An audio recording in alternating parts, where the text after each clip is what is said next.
Imagine a historian from the year 2324 sifting through the digital archives of our time.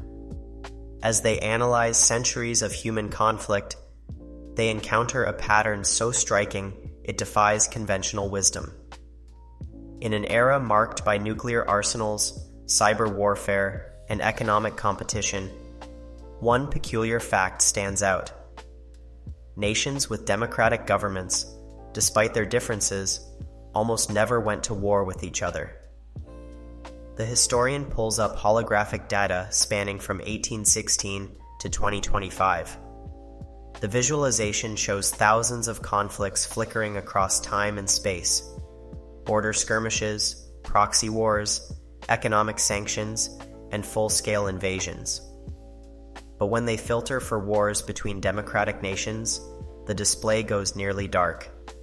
According to research from the University of Hawaii, in over 200 years of modern warfare, the number of conflicts between established democracies is virtually zero. Think about that for a moment. Democratic nations have fought over territory, competed for resources, and engaged in bitter trade disputes. They've disagreed on everything from climate policy to human rights. Yet somehow, they've managed to avoid turning these tensions into direct military confrontations. Today, we're going to examine this remarkable phenomenon through the lens of our future historian. We'll analyze the evidence from what they call the age of democratic peace, our present era, to understand this strange immunity to interdemocratic warfare. What hidden mechanisms prevented democracies from fighting each other? What can this tell us about the nature of democratic governance? And most importantly, what lessons does this hold for the future of international relations? As we dive into the evidence, we'll uncover surprising patterns in everything from trade relationships to diplomatic missions. We'll examine near misses that could have led to war but didn't. And we'll explore whether this democratic peace is truly as robust as it appears, or if it's merely a temporary anomaly in the long arc of human conflict. Join me as we piece together one of the most intriguing puzzles in political science: the case of the missing wars between democracies.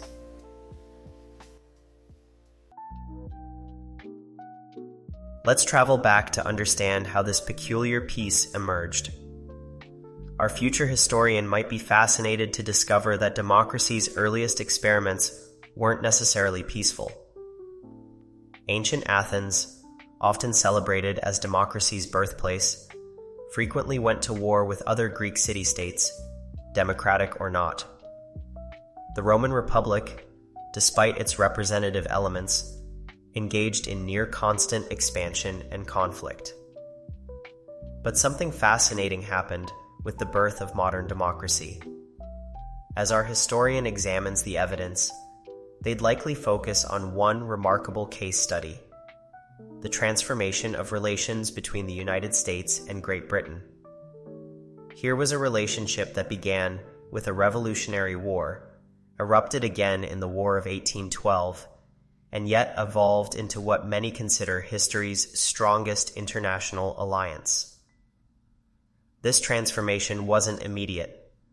After the War of 1812, these two nations still experienced serious tensions. The British continued building warships on the Great Lakes. Border disputes simmered in Maine and Oregon.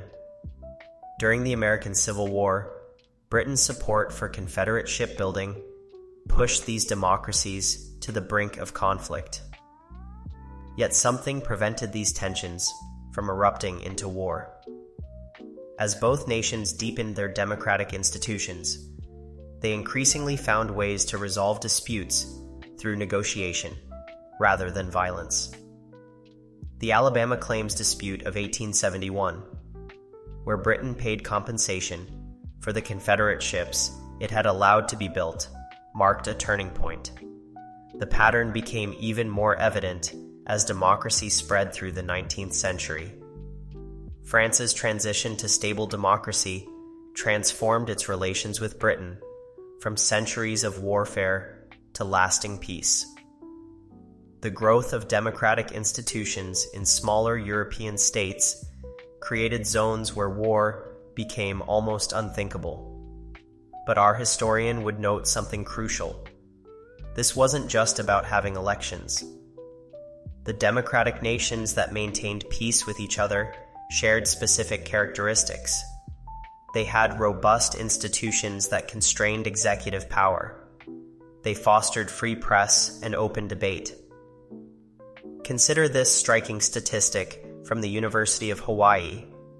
Between 1816 and recent times, out of hundreds of opportunities for war between democratic nations, none materialized into full-scale conflict. When we filter for democracies with strong institutions and established democratic traditions, the pattern becomes even more pronounced. Among mature democracies, even minor military skirmishes became exceedingly rare. What makes this pattern particularly intriguing is that these same democratic nations weren't necessarily peaceful in general. The United States, Britain, and France, all established democracies, engaged in numerous wars with non-democratic states. This historical evolution reveals something profound about democracy's impact on international relations.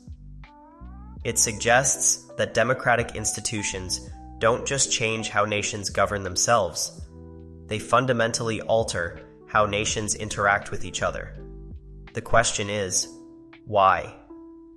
What mechanisms within democratic systems create this remarkable constraint against interdemocratic warfare? As our future historian might note, understanding these mechanisms became crucial as democracy faced new challenges in the 21st century. The peaceful relations between democracies weren't guaranteed by some magical democratic force.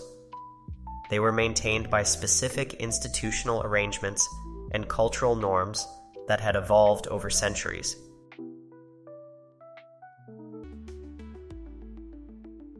Like an archaeologist piecing together an ancient machine, they'd discover that democratic peace wasn't powered by a single gear, but by multiple interlocking systems.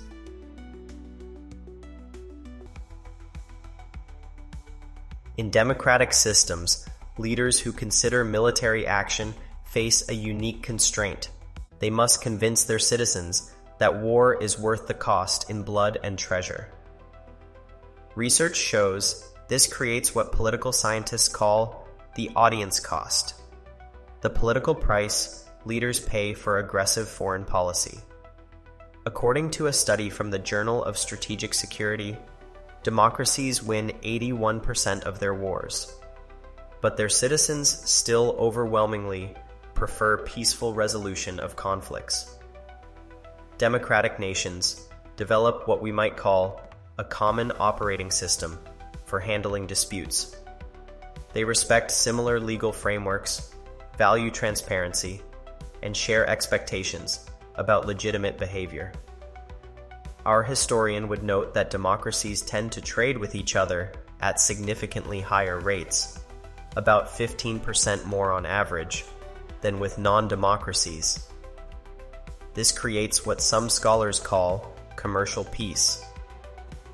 The European Union stands as the ultimate example of these mechanisms in action. Here's a region that fought two devastating world wars in the 20th century, then transformed into what political scientists call a zone of democratic peace. These same democratic nations frequently engaged in conflicts with non-democracies. The United States, Britain, France, all established democracies, conducted numerous military operations against non-democratic states. Between 1816 and 2025, according to data from the University of Hawaii, none of the 990 democratic dyads engaged in war. This wasn't because they never had disputes. Rather, their disputes consistently found non-military resolutions. Throughout human history, similar political systems didn't necessarily prevent war. Autocracies fought other autocracies. Monarchies battled other monarchies. Only democracy seems to create this specific peace effect with its own kind. These mechanisms aren't automatic or guaranteed. They require maintenance, strong institutions, vibrant civil society, and genuine commitment to democratic values.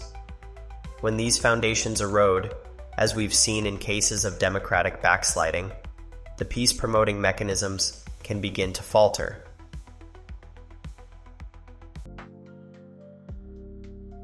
Like any scientific theory, democratic peace has faced its share of stress tests.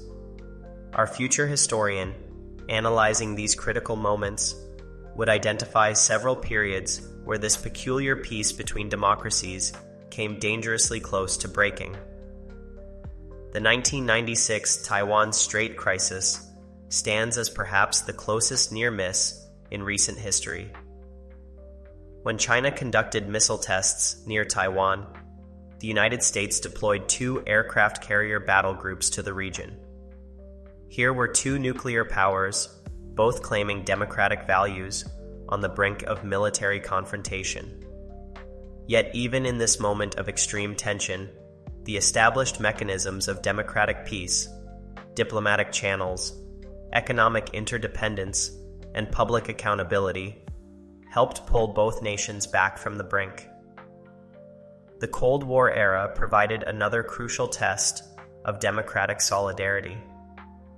Despite intense ideological pressures and the constant threat of nuclear annihilation, democratic nations maintained remarkable cohesion. Even when serious disagreements arose, like the Suez Crisis of 1956, or France's withdrawal from NATO's military command in 1966, democratic nations consistently found ways to resolve their differences without military confrontation. But our future historian would likely be most intrigued by the novel challenges that emerged in the digital age. The rise of cyber warfare introduced a new dimension to international conflict. Between 2020 and 2025, democratic nations experienced hundreds of documented cyber attacks, many originating from other democracies.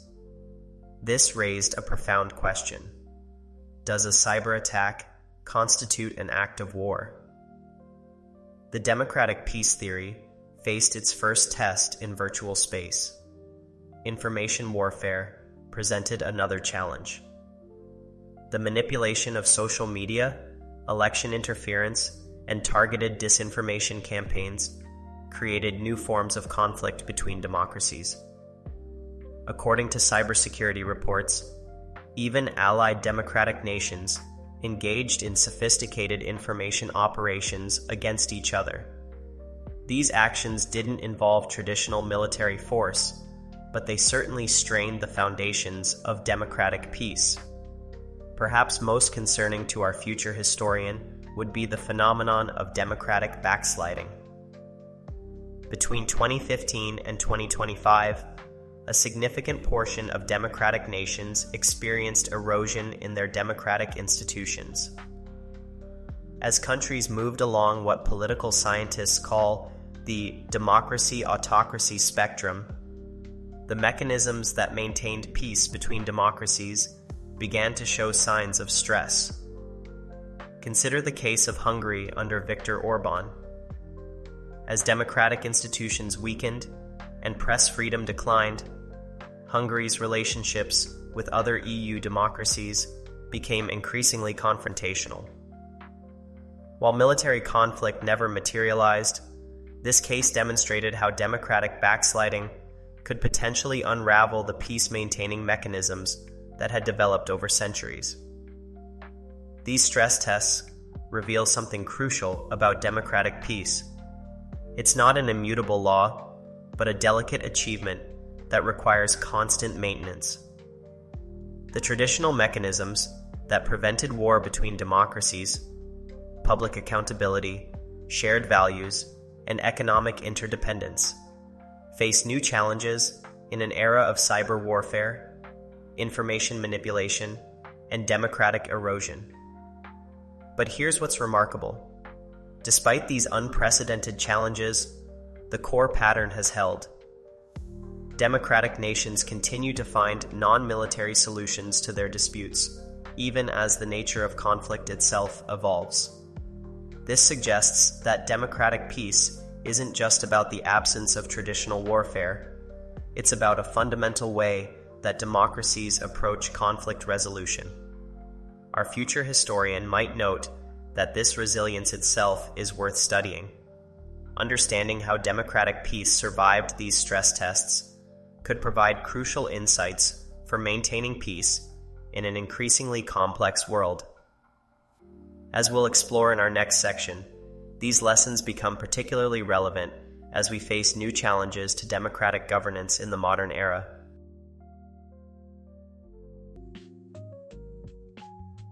Our future historian, looking back at our present moment, would likely identify this as a crucial turning point for democratic peace. The traditional mechanisms that prevented war between democracies face unprecedented challenges from technological advancement, environmental pressures, and evolving forms of conflict.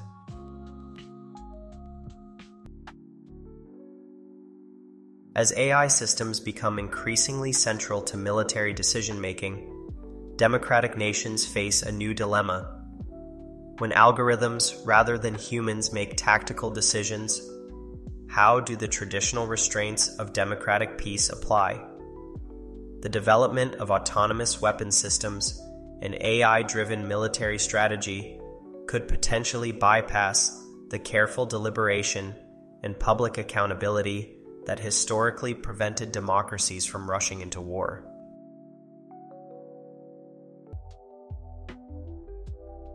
Climate change introduces another complex dimension. As democratic nations compete for dwindling resources and face pressure from climate migration, the economic interdependence that helped maintain peace could become a source of tension. According to World Bank projections, by 2050, over 200 million people could be displaced by climate impacts. This mass movement of people could strain democratic institutions and test the bonds between democratic nations in unprecedented ways.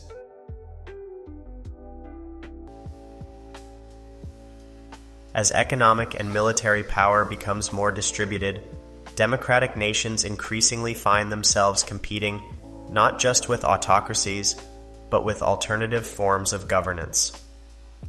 China's model of technological authoritarianism and Russia's managed democracy present competing visions of social organization.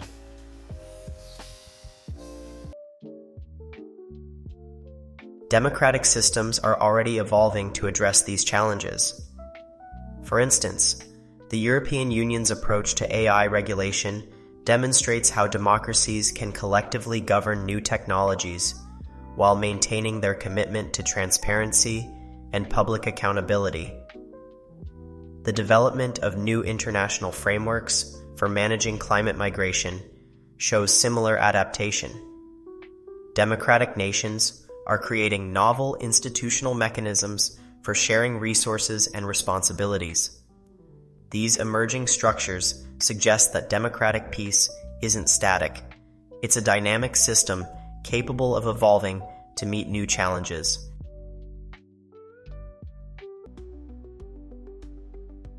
Traditional military conflict is being replaced by what security experts call hybrid warfare, a combination of cyber operations, information manipulation, economic pressure, and political interference. Democratic nations are learning to defend against these new forms of aggression while maintaining their commitment to peaceful resolution of disputes with other democracies.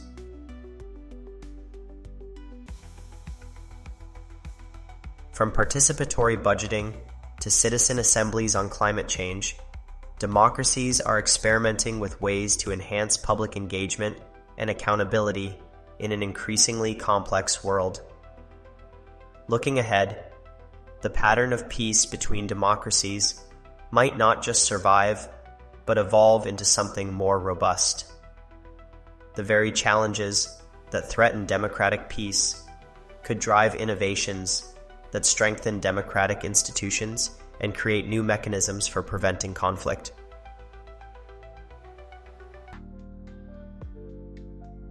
Our future historian, completing their analysis of the democratic peace phenomenon, would likely marvel at its remarkable durability. Despite facing world wars, cold wars, cyber attacks, and climate crises, the basic pattern held. Established democracies found ways to avoid direct military conflict with each other. This wasn't just coincidence or good fortune. It was the product of specific institutional arrangements, cultural norms, and economic relationships that democracies developed over time. As one democratic nation after another developed these systems, they created something unprecedented in human history: a network of countries that consistently chose negotiation over warfare.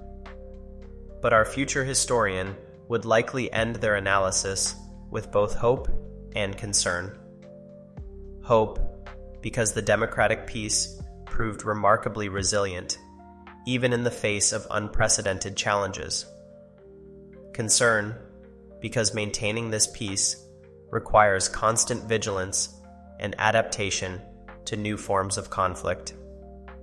How might the rise of cyber warfare and information manipulation change the dynamics of democratic peace theory? Existing democratic institutions were designed to prevent traditional military conflict. But how do they adapt when warfare moves into virtual space and social media? What role does economic interdependence play in maintaining peace between democracies, and how might this change in a more protectionist world? If democracies begin to decouple their economies for security reasons, will this weaken one of the key mechanisms preventing conflict? Based on the historical evidence presented, what modifications to democratic systems might strengthen their peace-promoting qualities?